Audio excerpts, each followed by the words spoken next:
सभी का आदर्श career classes में बहुत बहुत स्वागत है। देखिए फ्रेंड्स, अब आपके सामने एक प्रॉब्लम है। वो प्रॉब्लम क्या है कि यूपी टेट और सी टेट की तैयारी एक साथ कैसे करें। तो फ्रेंड्स, वीडियो को पूरी वॉच करना। आप इस वीडियो में देखेंगे कि आपका जो है यूपी टेट और सी टेट जो दिसंबर और जनवरी में होने वाला है, तो इनकी जो है एक साथ में हम तैयारी कैसे करें। तो दोस्तों देखिए, जैसे कि आपको पता है कि आपका जो यूपी टेट है उसकी डेट आई है आपकी 26 तारीख, और आपका जो सी टेट है इसमें जो है आपका दिसंबर से स्टार्ट होंगे और जनवरी तक होंगे। पहले फ्रेंड्स आपके एक साथ ही करा दिया जाता था, लेकिन अब दोस्तों आपका जो है दिसंबर यानी कि आपका जो है दिसंबर से स्टार्ट होकर के जनवरी तक चलेंगे। एक सप्ताह तक चलेंगे दोस्तों ये, ठीक है। तो फ्रेंड्स, अब एक साथ में तैयारी कैसे करें। तो दोस्तों देखिए, पेपर जो आपका आया था वो बहुत अच्छा आया था। उसे देख करके दोस्तों बहुत दिल खुश हुआ था। तो अब टेंशन इस चीज़ की है कि दोनों की एक साथ तैयारी कैसे करें। तो फ्रेंड्स, आपको टेंशन बिल्कुल नहीं लेनी है। क्यों नहीं लेनी है? क्योंकि जो हुआ वो अच्छा ही हुआ। देखिए, बहुत मेहनत की थी हमारे भाई बहनों ने, सबने बहुत मेहनत की थी, लेकिन अब क्या करें, जो कुछ होना था वो हो ही गया। तो अब इसके लिए यूपी टेट के लिए फ्रेंड्स आपको करना क्या है कि सबसे पहले जो आपने जो नोट्स बना रखे हैं उनका सिर्फ रिवीजन कीजिए, ठीक है। अब सी टेट की बात करते हैं कि सी टेट की हम तैयारी कैसे करें। तो इसके लिए दोस्तों, जैसे कि आप देख पा रहे हो, इसमें जो आप कंटेंट देखेंगे और इसमें ये पेडागोगी, आपको पता ही है कि सी टेट में जो है आपकी पेडागोगी बहुत आती है, यानी गद्यांश और पद्यांश। तो इसमें सबसे पहले पे आता है आपका सीडीपी। तो सीडीपी में दोस्तों आपको जो महत्वपूर्ण चैप्टर हैं वही आपको पढ़ने हैं। इसमें क्या होता है सी टेट में, सी टेट में फ्रेंड्स आपके जो है समझ के आधार पर ही क्वेश्चन आते हैं। इसमें ये नहीं आता कि जीन पियाजे कहाँ के रहने वाले थे या फिर आपका जो है पावलोव ने किस पर प्रयोग किया था। इसमें दोस्तों आपके जो है मानसिक स्तर पर क्वेश्चन आते हैं। तो इसमें आपको महत्वपूर्ण जो चैप्टर पढ़ने होंगे वो है आपका वाइगोत्स्की, चोमोस्की, वेरी इंपॉर्टेंट है, जो हर बार सी टेट में आते हैं। आपके हार्वर्ड गार्डन है, फ्रायड हैं, ब्लूम टैक्सोनॉमी है, जीन पियाजे हैं। ये सभी आपको किस में पढ़ने हैं? आपको सीडीपी में, यानी कि आपके बाल मनोविज्ञान में पढ़ना है, ये बाल विकास में पढ़ना है। दूसरा है आपका ईवीएस या एसएसटी। देखिए फ्रेंड्स, जो आपका प्राथमिक लेवल का होता है, जो प्राथमिक लेवल का होगा उसमें तो दोस्तों आपका ईवीएस आता है, यानी कि आपका पर्यावरण अध्ययन आता है, ठीक है, पर्यावरण। और जो आपका उच्च प्राथमिक का होता है, जो उच्च प्राथमिक का होता है उसमें दोस्तों आपका क्या आता है? एसएसटी आता है। और जिन्होंने एसएसटी नहीं है इनके पास में, उनके पास में मैथ और आपका विज्ञान आएगा, ठीक है। इस बात का विशेष याद रखना, ठीक है दोस्तों। तो इसमें आपको ये ईवीएस का जो भी है आपके पास में, जैसे कि जो यूपी टेट है, यूपी टेट का आपने जो पढ़ा था उसी में से आपको रिवीजन करना है। और इसका जो है ईवीएस के लिए और एससीईआरटी के लिए आपको दोस्तों एनसीईआरटी, किसकी? एनसीईआरटी की बुकों को पढ़ना है। अब आप सोच रहे होंगे कि इतना टाइम तो है ही नहीं कि बुकों को कैसे पढ़ा जाए। तो फ्रेंड्स देखिए, जो यूपी टेट में आपने जो पढ़ा है उसका रिवीजन कीजिए और जितना हो सके अपना मानसिक स्तर का इस्तेमाल कीजिए। जो आपके जो मतलब मानसिक जो मतलब समझ के ऊपर जो क्वेश्चन आएंगे उनका जो है आप लोग अध्ययन कीजिए। मैथ दोस्तों, आपका मैथ में क्या होता है, 15 नंबर के आपके डायरेक्टली क्वेश्चन पूछे जाते हैं और 15 नंबर के आपके शिक्षण से संबंधित क्वेश्चन पूछे जाते हैं। जी सभी भाई बहनों को पता होगा कि आपका जो है 75%, यानी कि आपका जो है आपका जो ये जो है 2 भागों में बटे होते हैं, प्रत्येक जो है 2 भागों में बटे हुए होते हैं। 15 नंबर के आपका जो है गद्यांश आता है, ये सबको पता है कि गद्यांश आता ही है आपका सी टेट।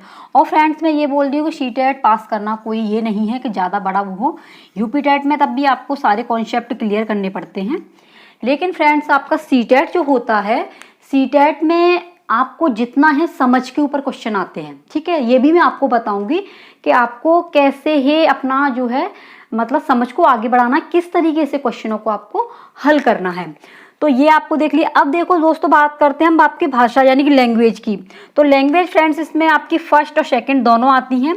फर्स्ट में आपकी हिंदी आती है और सेकंड में जिन भाई बहनों ने हिंदी लिया है आपका संस्कृत है, ठीक है, संस्कृत या आपका इंग्लिश है, जो आपका अंग्रेजी है वो है, और या फ्रेंड्स आपका उर्दू, ठीक है। इनमें से आपको एक चूज करनी पड़ती है, संस्कृत, अंग्रेजी या उर्दू। तो आपकी फर्स्ट भाषा हिंदी होती है और दूसरी, ये 3 भाषाएं होती हैं, इनमें से एक लेनी होती है। इसमें भाषा में क्या होता है, दोनों में ही इसमें दोस्तों आपका गद्यांश और पद्यांश आता है, ठीक है।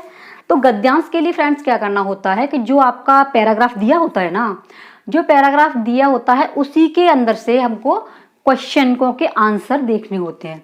तो सबसे पहले फ्रेंड्स आप लोगों को करना क्या है मेरे प्यारे भाई बहनों, कि सबसे पहले क्वेश्चन को पढ़िए, ठीक है। क्वेश्चन के बाद में आपको आंसर उसी में से मिल जाएंगे और आपको जो है बहुत अच्छी तरीके से आपका शीटेट हो जाएगा। तो आपको जो गद्यांश पद्यांश है वो आपके 15-15 नंबर के आते हैं, आप सबको पता है। तो उसी के अंदर से आपको ये सब कुछ क्लियर करना है, ठीक है फ्रेंड्स। अब देखिए इसमें क्या है, जैसे कि आपने यूपी टेट में देखा था, इसमें दोस्तों आपको ग्रामर नहीं पढ़ना है, यानी कि व्याकरण। व्याकरण आपको पढ़ना नहीं है, क्योंकि आपको सिर्फ रिवीजन करना है। क्यों? क्योंकि आपका यूपी टेट आ रहा है। तो इसलिए फ्रेंड्स व्याकरण में क्या होता है कि जो गद्यांश पद्यांश होता है आपका सी टेट में, तो आपके जो गद्यांश पद्यांश में से ही एक आध संधि ले ली जाती है, लेकिन संपूर्ण आपका व्याकरण इसमें नहीं आता है। तो इसलिए जितना हो सके आप लोग फ्रेंड्स गद्यांश और पद्यांश का अधिक अध्ययन करें, व्याकरण की तरफ ना जाएं, क्योंकि व्याकरण आपका यूपी टेट, क्योंकि आपने तैयारी भी कर रखी है। इसलिए फ्रेंड्स व्याकरण का अपना जितना हो रिविजन कीजिए और दोस्तों जितना हो सके अपना सी टेट के लिए टाइम दो, ठीक है। और फ्रेंड्स शिक्षण सामग्री, आपके जो शिक्षण के जो रिलेटेड जो आपकी पद्धतियां हैं वो सभी इसके अंतर्गत आ जाती हैं। पढ़ाने के जो तरीके होते हैं वो सभी इसी के अंदर 15 नंबर का आपका गद्यांश पद्यांश और आपके शिक्षण से संबंधित क्वेश्चन बन जाते हैं। अब बात करते हैं फ्रेंड्स आपकी जो पेडागोगी होती है उसमें क्या क्या आता है। ये तो आपको मैंने बता दिया कि जो आपके कंटेंट होते हैं, विषय होते हैं, तो वो आपके देखिए सीडीपी है, आपका ईवीएस है, मैथ है। जैसे आपको पता ही है कि आपका जो यूपी टेट है उसमें भी 150 क्वेश्चन आते हैं और सी टेट में भी दोस्तों आपके 150 ही आते हैं। विषय आपके वही रहते हैं, वही सब्जेक्ट आपका यूपी टेट में है, वही आपका सी टेट में, सब्जेक्ट में कोई भी चेंजिंग नहीं है। तो फ्रेंड्स आपको देखो सब्जेक्ट सीडीपी हो गया, ईवीएस हो गया, मैथ हो गया, भाषा हो गई और आपका जो भी सेकंड भाषा जिसकी भी संस्कृत तो उर्दू और अंग्रेजी में से जो भी है। अब इसमें सी टेट में फ्रेंड्स आपका बढ़ जाता है ये पेडागोगी यानी गद्यांश और पद्यांश। तो गद्यांश और पद्यांश में से तैयारी कैसे करें, तो सबसे पहले आपको एनसीएफ याद करनी होगी, ठीक है। ये वाला एनसीएफ, इसमें फ्रेंड्स आपके जो है 5 सिद्धांत दिए गए हैं, वो 5 सिद्धांत आपको पढ़ने होंगे क्योंकि वो वेरी वेरी इंपॉर्टेंट है। उसी में से ही क्वेश्चन अधिकांश आते हैं। तो आपको दोस्तों एनसीएफ 2005 आपको पढ़ना होगा पेडागोगी के लिए, सी टेट पास करने के लिए, ठीक है। टैग वर्ड्स होंगे, टैग वर्ड्स में क्या होता है आपको नेगेटिव और पॉजिटिव दोनों ही आपको ये पढ़ने होंगे। मैं आपको वीडियो बना के दे दूंगी, आप उसमें से देख लेना कि किस तरीके से टैग वर्ड्स सी टेट में यूज किए जाते हैं। तो टैग वर्ड्स में देखिए सकारात्मक क्वेश्चन और आपको नकारात्मक क्वेश्चन देखने को मिल जाएंगे। तो सकारात्मक क्वेश्चन में जैसे कहीं किसी भी क्वेश्चन में आपको अवसर देने वाली बात आ जाती है, तो वहां पर आपको सकारात्मक में अवसर पर ही जो आपका सर्कल है वो फिलअप करना है। नकारात्मक में जैसे दंड की प्रक्रिया आ गई, सजा आ गई आपको, ये सभी बच्चे को डांटना, ये सभी किस में आ जाते हैं आपके नकारात्मक नेगेटिव में पहुंच जाते हैं। तो ये टैग वर्ड्स भी मैं आपको एक वीडियो बना के देख दूंगी, आप उसमें देख लेना। तो फ्रेंड्स अगर आप चैनल पर नए हो तो सब्सक्राइब करना बिल्कुल ना भूलना और दोस्तों वीडियो को जितना हो शेयर कर देना, क्योंकि बात दोस्तों आपके यूपी टेट और सी टेट की है कि आखिरकार दोनों की तैयारी एक साथ में कैसे करें। तो तैयारी का बस यही है कि आपको यूपी टेट का जो भी आपके पास में नोट्स बने हुए हैं उनका जितना हो रिवीजन कीजिए और सी टेट के लिए दोस्तों जो मैं आपको बता रही हूँ उन्हीं के अकॉर्डिंग आप तैयारी कीजिए। दोस्तों आप जो है 120 प्लस नंबर लेकर के आएंगे। क्यों लेकर के आएंगे? क्योंकि आप स्वयं पढ़ेंगे, आप समझेंगे और इतना आसानी से सी टेट क्वालिफाई कर देंगे दोस्तों। क्योंकि आपको देखो एनसीएफ बता दिया, टैग वर्ड्स की वीडियो बना दूंगी, उसमें आप देख लेना किस तरीके से टैग वर्ड्स यूज किए जाते हैं। नेक्स्ट दोस्तों आपका प्रैक्टिस सेट, जो भी आपके प्रीवियस ईयर्स वर्ष के जो क्वेश्चन पेपर हैं, जितने भी आपके 2011 से स्टार्ट हुआ है और अब तक के जितने भी आपके ओल्ड पेपर हैं उनमें से आप जो है प्रैक्टिस कीजिए, उनको जो है हल कीजिए और उसमें जो व्याख्यात्मक दिया है ना, जो व्याख्यात्मक दिए हैं उनको भी आप जो क्लियर कीजिए। तो आपको पता लग जाएगा कि आखिरकार क्वेश्चन आते कैसे हैं। और सी टेट में फ्रेंड्स आपके जो है वही क्वेश्चन घुमा फिरा के आ जाते हैं, थोड़ा सा है तरीका बदल देते हैं। तो इसलिए दोस्तों इतने सारे क्वेश्चनों को किस तरीके से जो है आपके बार बार पे चेंज करेंगे, तो ऐसा कुछ नहीं है, सिर्फ बदल देते हैं, थोड़ा सा प्रश्न का तरीका बदल देते हैं। तो आप देखना जितने भी आपके पुराने जो प्रश्न पत्र हैं उनको हल करो, जितना वेरी वेरी इंपॉर्टेंट है आपका ये वाला जो है मोस्ट इंपॉर्टेंट है दोस्तों ये, ठीक है। इसके लिए आपको जो है ये आपको बिल्कुल प्रैक्टिस सेट जो हल करने हैं और व्याख्यात्मक सहित करने हैं, जिससे आपको ये पता पड़ जाएगा कि आखिरकार सीटेट का जो एग्जाम है वो कितना इजी है, ठीक है। अब देखना है दोस्तों, जैसे भी आपके पास में क्वेश्चन आते हैं तो सबसे पहले आपको अपने आप को अध्यापक मानना है। जब भी क्वेश्चन सामने आए तो आपको ये देखना है कि मैं अपने आप में अध्यापक, क्योंकि हम अध्यापकों की तैयारी कर रहे हैं, हमें अध्यापक बनना है, भावी अध्यापक और अध्यापिकाएं। तो स्वयं को अध्यापक मानना है, अपने आप को अध्यापक मानना है जो क्वेश्चन आए। और दोस्तों जब आंसर दें तो आप अध्यापक हो, जो बच्चे हों उन बच्चों को आपको अपना ही बेटा मानना है, अपना ही बच्चा मानना है।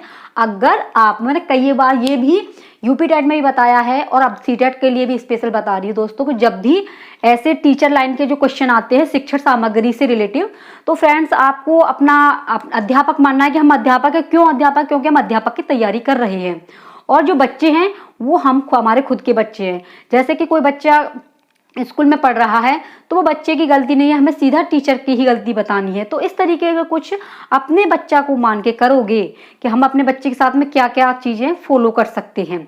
तो अगर आपने इस तरीके से क्वेश्चन हल किए कि ये मैं अपने आप को अध्यापक हूँ, मैंने अपने आप को अध्यापक मान लिया है और बच्चा जो है वो मेरा ही बच्चा है, तो अगर आप ऐसे क्वेश्चनों को हल करेंगे और करके देखना, प्रीवियस के हैं जो आपके ओल्ड पेपर है, उन ओल्ड पेपरों को अगर करके देखोगे तो दोस्तों आपको स्वयं पता पड़ जाएगा सीटेट का जो है ना, क्योंकि उसमें फ्रेंड्स आपके 15-15 नंबर के सभी में, ठीक है, 15-15 नंबर के दोस्तों आपका जो है गद्यांश और पद्यांश आते हैं, यानी कि प्रश्न जो है थोड़े बड़े होते हैं, उसी में से समझना होता है। तो हमेशा अपने आप को टीचर समझो और बच्चों को अपना बच्चा समझो, तो आप क्वेश्चनों को आसानी से हल कर पाएंगे। तो आई होप दोस्तों कि आपकी समझ में आ गया होगा कि सीटेट और यूपी टेट की एक साथ तैयारी के लिए जो भी आपका यूपी टेट के जो नोट्स हैं उनका रिवीजन कीजिए जितना हो सके। और आपने सीटेट के लिए एनसीईआरटी की बुक नहीं है तो जितने भी आपके पास में जो पुराने रखे हुए हैं सीटेट के ओल्ड पेपर, उन ओल्ड पेपरों को बिल्कुल प्रैक्टिस से सही तरीके से कीजिए, व्याख्यात्मक तरीके से सही कीजिए। अगर किसी भी फ्रेंड को कोई भी प्रॉब्लम होती है, सीटेट से परेशानी है या आपकी यूपी टेट से, तो फ्रेंड्स कमेंट के माध्यम से आप पूछ सकते हो।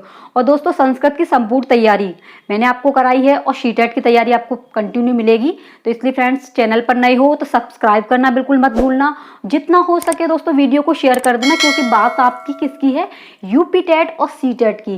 तो दोस्तों जैसा पता है कि यूपी टेट का बहुत अच्छा पेपर आया था, आप लोगों ने काफ़ी तैयारी की थी, तो एक बार तैयारी और कीजिए, निराश मत होइए। और निराश जो हो जाता है तो वो टूट जाता है, आपको टूटना नहीं है, आगे बढ़ना है और इससे बेटर तैयारी करनी है और अच्छा पेपर आएगा। क्योंकि दोस्तों हम जो परिश्रम करते हैं ना, मेहनत करते हैं, तो मेहनत एक दिन रंग लेकर के आती है, सभी को पता है। ठीक है फ्रेंड्स, मिलते हैं कोई नेक्स्ट टॉपिक में नेक्स्ट वीडियो के साथ में, तब तक के लिए जय हिंद।